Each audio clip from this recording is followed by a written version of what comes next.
Meski tidak setenar anggota Wali Songo yang lain seperti Sunan Kalijaga atau Sunan Bonang, wali ini memiliki peranan penting dalam penyebaran agama Islam di Nusantara, khususnya di Jawa Timur. Ia dikenal sebagai wali yang mempunyai perhatian penuh terhadap nilai-nilai sosial kemasyarakatan. Diceritakan pula, sebelum menjadi anggota Wali Songo, ia melakukan laku prihatin, bertapa di wilayah Ujung Pangkah dengan cara tidak makan dan tidak minum selama 3 bulan. Nah, seperti apa sejarah dan kisah hidupnya? Daripada penasaran, yuk tonton sampai selesai. Assalamualaikum warahmatullahi wabarakatuh. Salam Rahayu, masih bersama dengan Mas Yu Ganteng. Halo teman-teman, apa kabar? Masih semangat kan? Nah, di video kali ini kita akan melanjutkan sejarah Wali Songo, yaitu Sunan Derajat. Ia dikenal sebagai salah satu Wali Songo yang memiliki 7 ajaran penting sebagai pedoman hidup. Tetapi sebelum itu, aku masih ingetin nih untuk terus dukung channel aku ya, dengan cara like, komen, subscribe, dan juga share. Dan juga jangan lupa untuk nyalain tombol loncengnya agar kalian tidak ketinggalan cerita-cerita menarik lainnya. Tanpa berlama-lama, yuk simak bareng-bareng. Di antara para wali, mungkin Sunan Derajat yang punya nama paling banyak. Semasa muda ia dikenal sebagai Raden Kosim atau Kosim atau Kasim.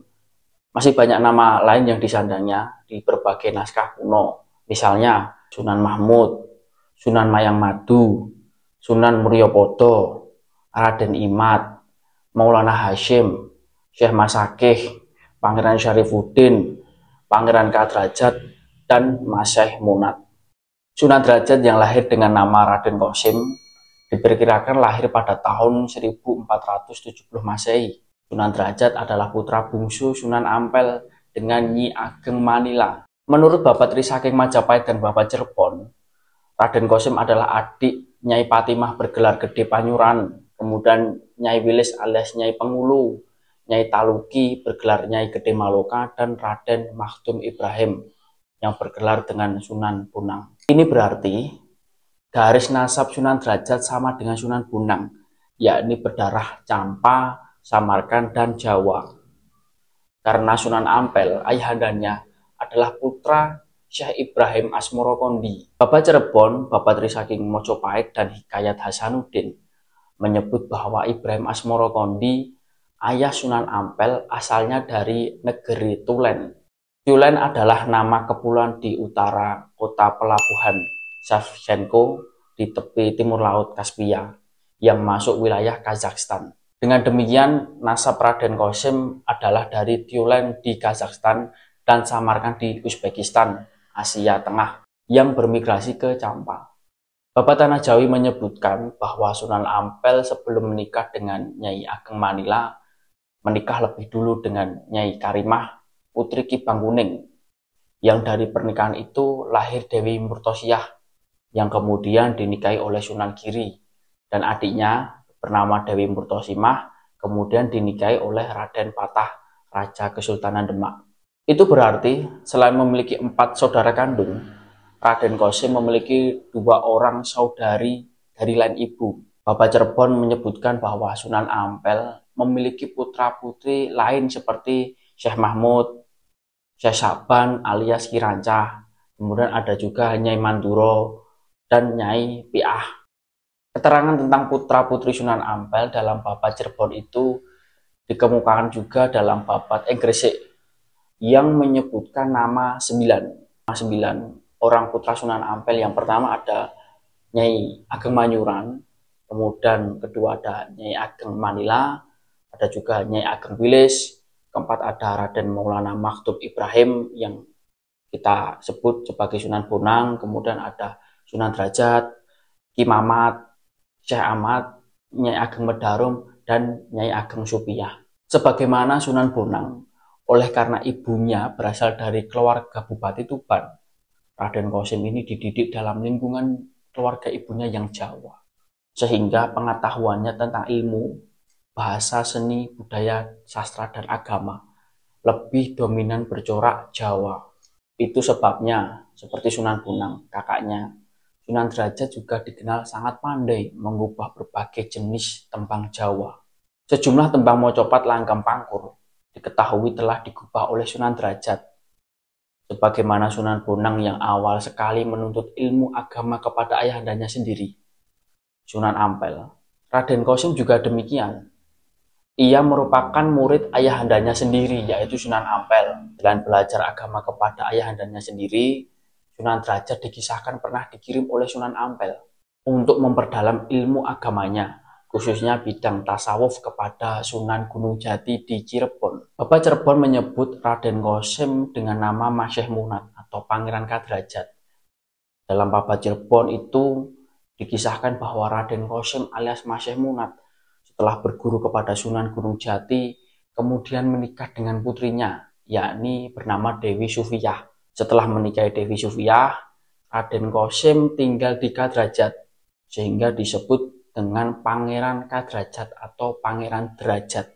Dari pernikahan dengan Dewi Sufiyah, Raden Kosim dikaruniai 3 orang putra-putri, yaitu Pangeran Regiono alias Pangeran Trenggono, kemudian ada Pangeran Sandi, dan putri bungsu Dewi Wuryan. Dan dikisahkan pula Sunan Derajat ini menikah dengan Nyai Retno Ayu Condro Sekar, putri Aryo Wironotopodo atau Arya Suryo Dilogo, seorang Adipati Kediri. Kisah pernikahan Raden Kosim dengan putri Adipati Kediri kiranya berkaitan dengan sumber-sumber historiografi yang menyinggung keislaman Adipati Kediri beserta putrinya, yang oleh Sir Thomas Stamford Raffles dalam bukunya yang berjudul The History of Java disebutkan bahwa setelah memeluk agama Islam, Adipati Kediri ini beserta putrinya itu hilang dari kadipaten. Bapak Cengkolo menandai hilangnya Adipati Kediri dan putrinya itu seiring dengan dikepungnya sisa-sisa terakhir kekuatan lama oleh orang-orang Islam. Waktu itu dicatat Bapak Cengkolo sebagai tahun Jawa 1473 Saka atau yang sama dengan 1551 Masehi. Catatan tahun Jawa 1473 dalam Bapak Cengkolo ini perlu dikaji. Karena apa? Mengingat Sunan Derajat disebut sudah wafat sekitar tahun 1522 Masehi. Apakah setelah Sunan Derajat wafat, ayah beranak itu kembali ke Kediri dan kemudian hilang dalam kekacauan yang disusul serangan Sunan Rapen dalam bentuk pembakaran kota Kediri? Berbekal pengetahuan agama dari ayahandanya dan dari Sunan Gunung Jati, Raden Kosim kembali ke Ampel Denta. Namun, atas perintah ayahandanya sendiri, yakni Sunan Ampel, Raden Kosim berdakwah menyebarkan agama Islam di wilayah pesisir barat Gresik. Tidak ada catatan historiografi perjalanan Raden Kosim dari Surabaya ke pesisir barat Gresik sesuai perintah Sunan Ampel. Namun, cerita tutur setempat menggambarkan bahwa dalam perjalanan di laut itu, perahu yang ditumpangi Raden Kosim dihantam gelombang dan pecah di tengah laut.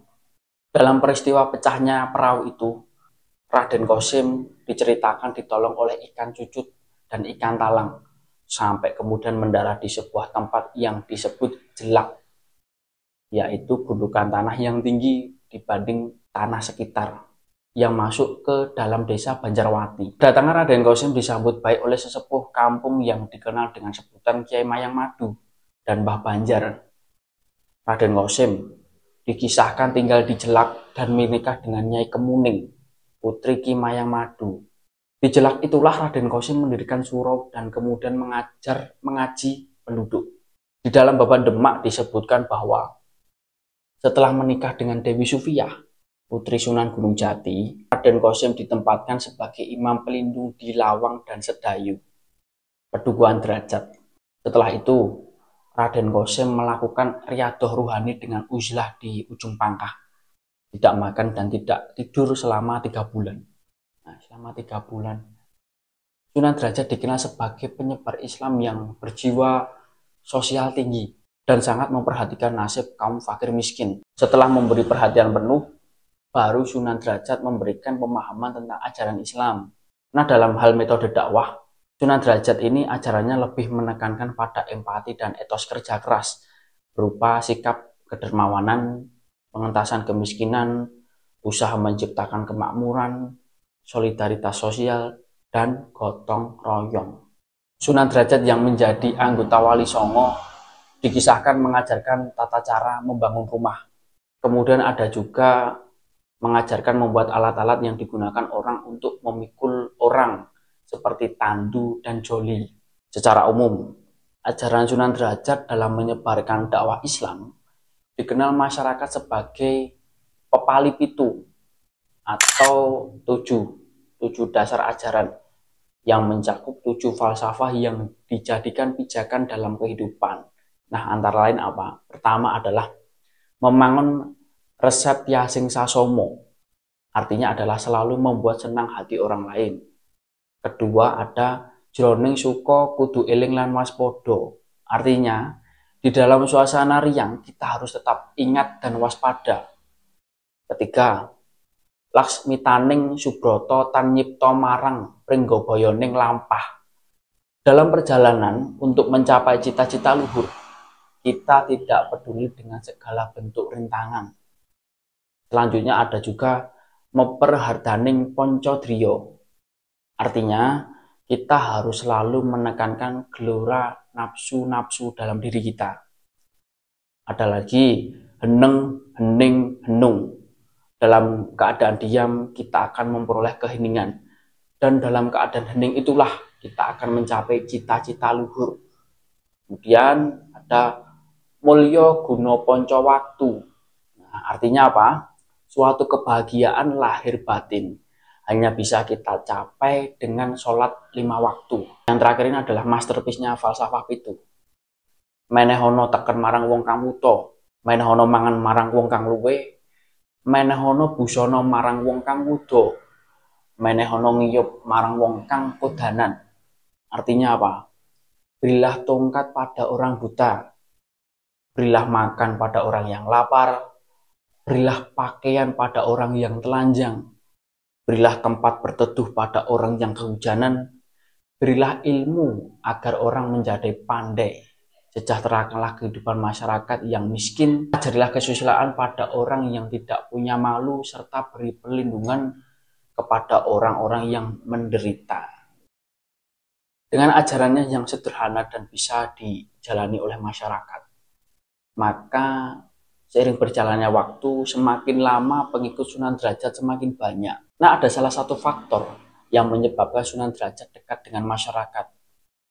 Bukan saja karena ajaran-ajarannya yang sederhana dan berorientasi kepada kesejahteraan, melainkan kemampuan Sunan Derajat dalam berkomunikasi lewat kesenian juga telah menjadi daya tarik tersendiri bagi usaha dakwah dengan masyarakat. Sunan Derajat diketahui mengubah sejumlah tembang tengahan mocopat pangkur yang digunakan untuk menyampaikan ajaran falsafah kehidupan kepada masyarakat. Sunan Derajat juga dikisahkan menyukai pertunjukan wayang dan sesekali memainkan wayang sebagai dalang, bagaimana kakaknya sendiri yakni Sunan Bonang.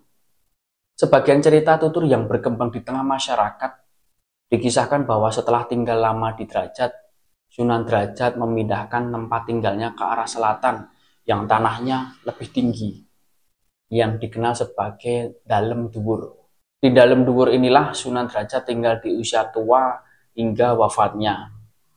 Sejumlah peninggalan Sunan Derajat yang masih terpelihara sampai sekarang ini adalah ada sebuah perangkat gamelan yang bernama Singo Mengkok dan beberapa benda seni lain. Sunan Derajat menghabiskan sisa hidupnya di Dalem Dhuwur dan wafat pada tahun 1522 Masehi.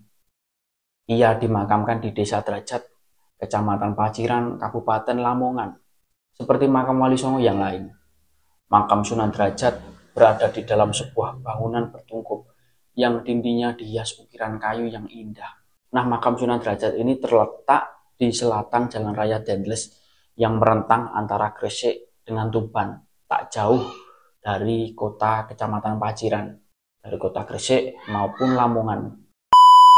Nah, itu tadi teman-teman sedikit sejarah dan kisah hidup Sunan Derajat, salah satu Wali Songo yang sangat berjasa dalam menyebarkan agama Islam di tanah Jawa. Semoga kisah beliau bisa menginspirasi kita semua terutama kepada generasi-generasi muda untuk terus berkarya dan berdakwah dengan cara yang santun dan bijaksana. Ingat, semangat Sunan Derajat dalam berdakwah dan menjunjung nilai-nilai kemanusiaan harus kita teladani.